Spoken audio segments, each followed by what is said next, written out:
नमस्कार सर, मेरा नाम राजू है। आज का टॉपिक है सेबी जो है कुछ स्कीम को बैन किया है। सॉल्यूशन ओरिएंटेड म्यूचुअल फंड है। ये न्यूज आप मीडिया में पढ़ सकते हैं। SEBI discontinue children and retirement category. अब ऐसे स्थिति में क्या होता है, पहले स्टार एसआईपी में भी देख लेते हैं कौन कौन सा स्कीम। बार बार कमेंट्स में भी आता है चिल्ड्रन बेनिफिट फंड कैसा है, पहले से लिए हुए हैं वो कैसा है।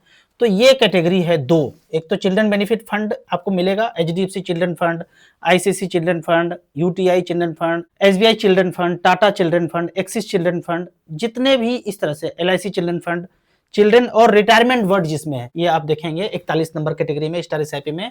HDFC retirement saving, Tata retirement saving, Nippon, UTI, Franklin, इस तरह का न्यूज आप देखेंगे। 57,000 करोड़ म्यूचुअल फंड मनी जो है सेबी ने 44 म्यूचुअल फंड स्कीम बंद कर दिए। वो इसको स्कीम को काउंट करेंगे अगर तो लगभग 44 आएगा, जैसा कि न्यूज बता रहे हैं। तो अब ऐसे स्थिति में इन्वेस्टर के पैसे का साथ क्या होगा। मान लेते हैं कि आपने यहाँ पे पैसा इन्वेस्ट करके रखा है, चिल्ड्रन बेनिफिट प्लान या रिटायरमेंट बेनिफिट प्लान में पैसा डाला है, कुछ पैसा है, जैसा कि 57,000 करोड़ बता रहे हैं। ये सारा इन्वेस्टर का पैसा है। तो इसमें दो ऑप्शन है, या तो ये किसी स्कीम के साथ मर्ज कर जाएगा, अभी ये स्कीम था और एक कोई स्कीम है, लार्ज कैप है, मिड कैप है, स्मॉल कैप है और कोई फंड है, उसमें मर्ज हो जाएगा। पहला ऑप्शन तो ये है। दूसरा ऑप्शन है कि ये फंड जैसे है वैसे पड़ा रहेगा, अब उसमें एसआईपी, लमसम, स्विच, एसटीपी कुछ भी नहीं होगा, पैसा ऐसे पड़ा रहेगा, जब चाहे अकाउंट से निकाल सकते हैं। तो या तो ये होगा या ये होगा, जो भी होगा हम आगे अपडेट कर देंगे। जैसे मोतीलाल माइक्रो कैप में भी ऐसे ही हुआ, वो पैसा पड़ा हुआ है, इन्वेस्टर चाहे तो निकाल ले, अभी एएमसी डिसीजन नहीं लिए कि उसको दूसरे के साथ मर्ज करना है, क्या करना है। तो इस तरह से इन्वेस्टर के साथ कुछ प्रॉब्लम नहीं है। अब आप यहाँ पे सोच के देखो कि चिल्ड्रन बेनिफिट प्लान ऐसा क्या कर दिया उस स्कीम में कि चिल्ड्रन को ज्यादा बेनिफिट मिलेगा, या रिटायरमेंट बेनिफिट प्लान ऐसा क्या उस स्कीम में कर दिया जो mid cap, small cap, large cap, Contra fund दूसरे में नहीं है। तो ये नाम से मिसलीडिंग होता है और लोग उसमें फंसते हैं। तो बेहतर यह है कि कैटेगरी जो है सेबी एमपी को ऐसा देखना चाहिए, जैसे कॉन्ट्रा बोल दिया तो नाम से कुछ पता नहीं चल रहा है, लेकिन लार्ज कैप बोले पता चल रहा है, मिड कैप बोला पता चल रहा है। उसी तरह से सॉल्यूशन ओरिएंटेड या कोई भी वर्ड स्कीम में है जो साधारण इन्वेस्टर को पता ना चले, एक ही बार में नाम पढ़ने से पता ना चले, उसको धीरे धीरे करके दूसरे स्कीम में मर्ज कर देना चाहिए, जो कॉमन पीपल को ज्यादा समझ में आना चाहिए। आप चाहे तो ये स्कीम में अभी तो बैन हुआ है, पैसा इसमें जाएगा नहीं या लमसम नहीं होगा। अभी आपको पहले से कदम लेना है तो इस पैसे को आप मल्टी कैप, फ्लेक्सी कैप में धीरे धीरे करके ट्रांसफर कर सकते हैं। दूसरा है, इसी में एसआईपी चल रहा है तो आप उस एसआईपी को भी मल्टी कैप, फ्लेक्सी कैप, कौन कौन सा मल्टी कैप, फ्लेक्सी कैप, मैं हमेशा बोलता हूं जिसका एएम सबसे ज्यादा है उसमें जाना है। मल्टी कैप में जाइए और एएम वाइज यहाँ पे टच कर लीजिए starsip.in में। सबसे ऊपर आ जाएगा निपॉन 48,000 करोड़, 16,000 करोड़ आईसीसी का, क्वांट मल्टी कैप 73,000 करोड़। उसी तरह फ्लेक्सी कैप के एएम को देखेंगे, Parag Parikh flexi cap 1,34,000 crore, HDFC flexi cap 1 lakh crore, Kotak flexi cap 56,000 crore. तो वो रिटायरमेंट बेनिफिट प्लान वाला जो पैसा है, चिल्ड्रन बेनिफिट प्लान वाला पैसा है, धीरे धीरे एसटीपी के तहत स्विच करके आप इसमें आ सकते हैं। धीरे धीरे मैं बोल रहा हूँ, ऐसे नहीं कि एक बार कर देना है। 10 महीने में मान लेते हैं कि आपके अकाउंट में उसमें 1 लाख पड़ा हुआ है, 10-10 हजार रुपया करके इसमें आ जाइए। मार्केट गिरा हुआ है, एक बार भी कर सकते हैं। एनएबी यहाँ डाउन है, उधर भी डाउन है, इधर भी डाउन है, लेकिन वहां थोड़ा सा डेट में ज्यादा होगा, लॉन्गर टर्म में ऐसे आप स्विच कर सकते हैं। वैसे कुछ कैटेगरी और बैन होना चाहिए, जैसे कि मैं नाम पढ़ते जाता हूं और साधारण आदमी को जो समझ में ना आए उसको धीरे धीरे करके खत्म कर देना चाहिए, दूसरे में मैप कर देना चाहिए। उदाहरण के तौर पे डिविडेंड यील्ड फंड, बाकी कैटेगरी डिविडेंड नहीं देता है कंपनी, और कंफ्यूजिंग है कि डिविडेंड वाला लिया है प्लान तो डिविडेंड तो मिलना चाहिए। कॉन्ट्रा, इसको डिसकंटिन्यू करना चाहिए।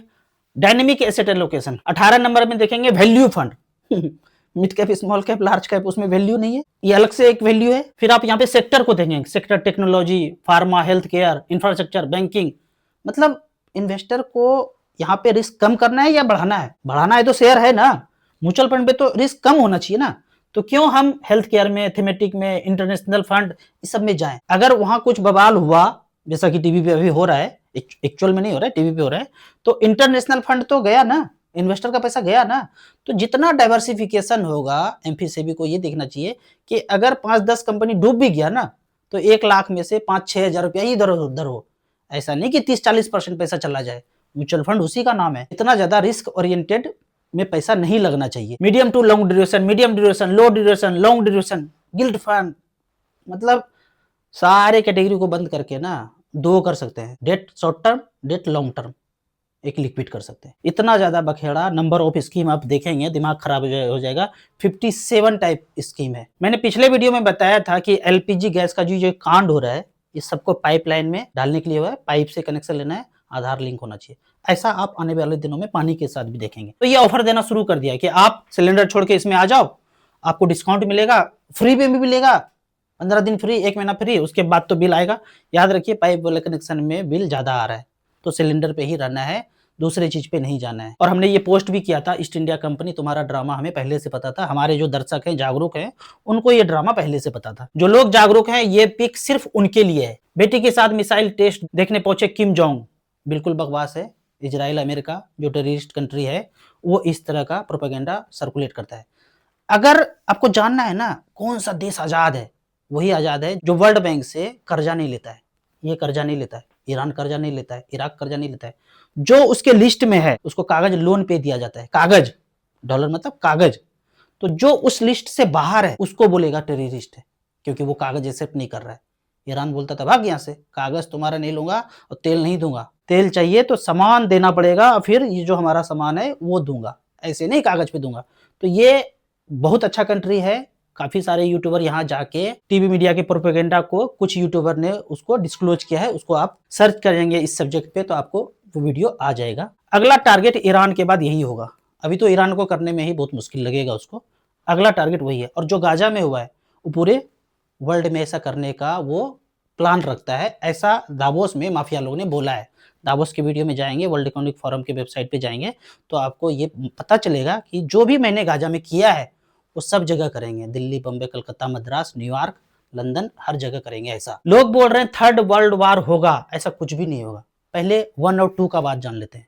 हम लोग पहले सोने और चांदी के सिक्के में लेन देन करते थे। मोगेम्बो बोला हटाओ ये सोना चांदी हमको दे दो और कागज तुम लोग ले लो। शुरू में बोला जब कागज लौटाओगे तो सोना चांदी वापस कर देंगे।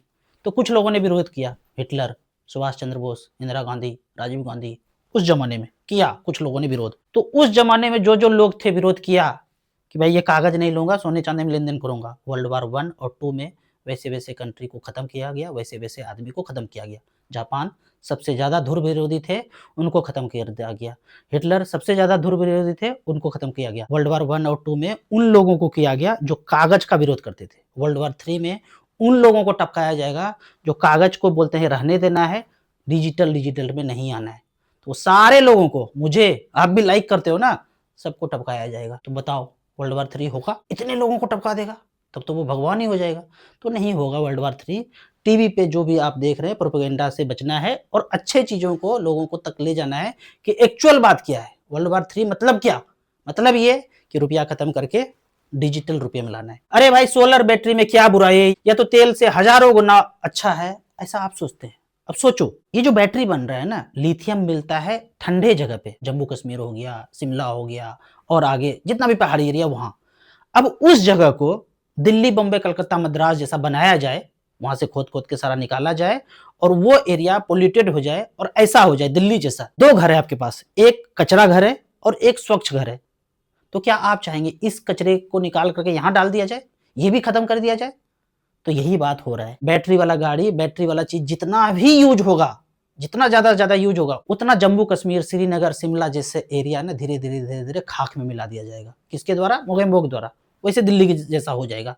तो नहीं समझ रहे हैं कि एक्चुअल चालबाजी क्या चल रहा है। जब आप ये समझेंगे कि ये तो खत्म हो ही चुका, दिल्ली, बम्बई, कलकत्ता, मद्रास, उसको तो बचा लें, जो बचा हुआ है उसको भी खत्म करने का तैयारी चल रहा है। ये जब समझेंगे ना तो बैटरी यूज नहीं करेंगे। मैं यूज नहीं करता हूं, आपको नहीं पता होगा, ये बता दूं, वहां के लोकल लोग ये चीज जानते हैं। हजारों जेसीबी, हजारों इक्विपमेंट दिन रात चलता है वहां। इतना धुआं, इतना प्रदूषण हो रहा है जितना दिल्ली में नहीं हो रहा है। क्यों? संपदा तो वहां है ना, तो बुलडोजर और सब कुछ दिन रात वहां चलेगा 24 घंटा 365 दिन। दिल्ली में नहीं चल रहा है, वहां ज्यादा चल रहा है। वहां के लोकल लोग कमेंट्स करके बताएंगे कि हाँ ये खतरनाक होता जा रहा है और 10-15 साल में दिल्ली बन जाएगा।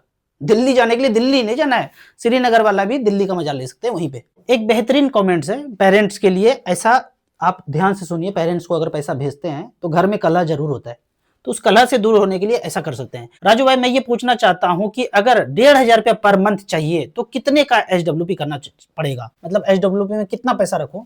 यहाँ पे मैं 3 लाख रुपया, इससे कम भी कर सकते हैं, 3 लाख रुपया रखा और 1,800 रुपया पर मंथ लिया। और पेरेंट्स गांव में रहते हैं, जिनको भी देना है पर मंथ 1800 रुपया देना है, 1500 देना है, 2000 देना है।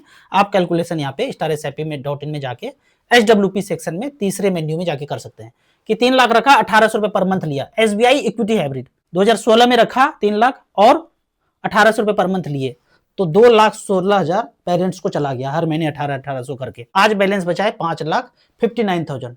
3 लाख लगाए थे, ये पैसा वाइफ को बोलिए ये तुम्हारा है, वो भी खुश। वही प्रॉब्लम में डाल रहा है कि वहां पैसा नहीं भेजना है, तो ये पैसा उनका है, तो वो भी खुश, आप भी खुश, उधर पेरेंट्स भी खुश। तो ऐसे करके आप सुदूर कहीं रहते हैं तो 3,000, 4,000, 5,000 उनको भेज सकते हैं। पैसा भी यहाँ थोड़ा थोड़ा करके बढ़ रहा है और एक तीर से आपने कई शिकार कर डाले।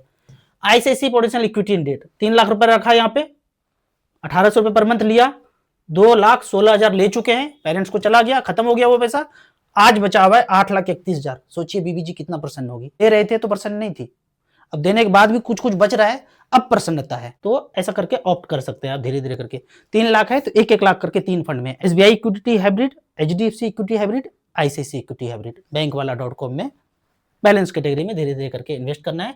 छोटे अमाउंट से करना है, 5-5 हजार रुपए करके देखिए, धीरे धीरे समझ बढ़े। खुद अध्ययन करने के बाद जब समझ में आए फिर आप ज्यादा पैसा यहाँ पे इन्वेस्ट कीजिए। अगला कमेंट्स वेल्थ बनने के बाद हेल्थ पे है। यहाँ पे बोलते हैं 2 दिन पहले टेस्ट कराया, रिपोर्ट नॉर्मल आया, भरोसा नहीं हुआ, दोबारा चेक किया तो इस तरह से पैरामीटर आया। शुगर फल खाने के बाद भी 140 हो रहा है, समझ में नहीं आया, लगा कि गड़बड़ है तो दोबारा किया।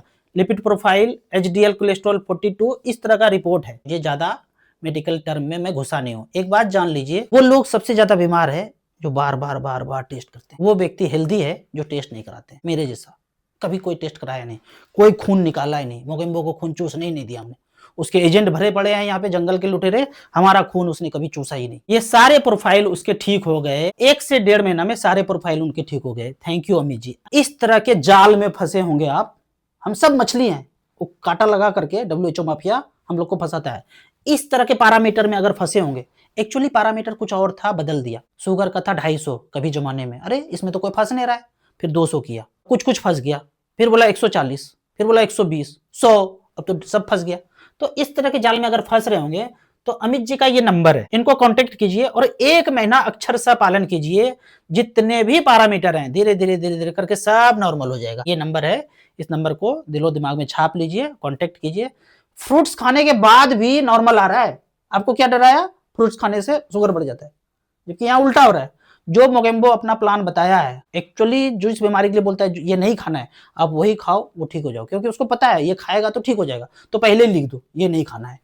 तो इस नंबर को कांटेक्ट कर सकते हैं। कुछ लोग मुझसे व्हाट्सएप पे जुड़ना चाहते हैं, मोगेम्बो के चालबाजियों को समझना चाहते हैं, तो डिस्क्रिप्शन में ये व्हाट्सएप ग्रुप है, इसमें ज्वाइन कर सकते हैं। सर 20 महीने से 14,000 रुपया का SIP चालू है, थोड़ी टॉपअप भी कर लेता हूँ, अब 5 लाख रुपया जमा हो चुका है, लेकिन 4% डाउन है, क्या करूं? बिल्कुल कंटिन्यू करते रहना है, यही तो टेस्टिंग करता है मोगेम्बो माइक टेस्टिंग 1 2 3। कितने लोग बचेंगे, कितने लोग आउट हो जाएंगे। तो धीरे धीरे करके आप इसमें बने रहिए, जो कर रहे हैं आप परफेक्ट कर रहे हैं।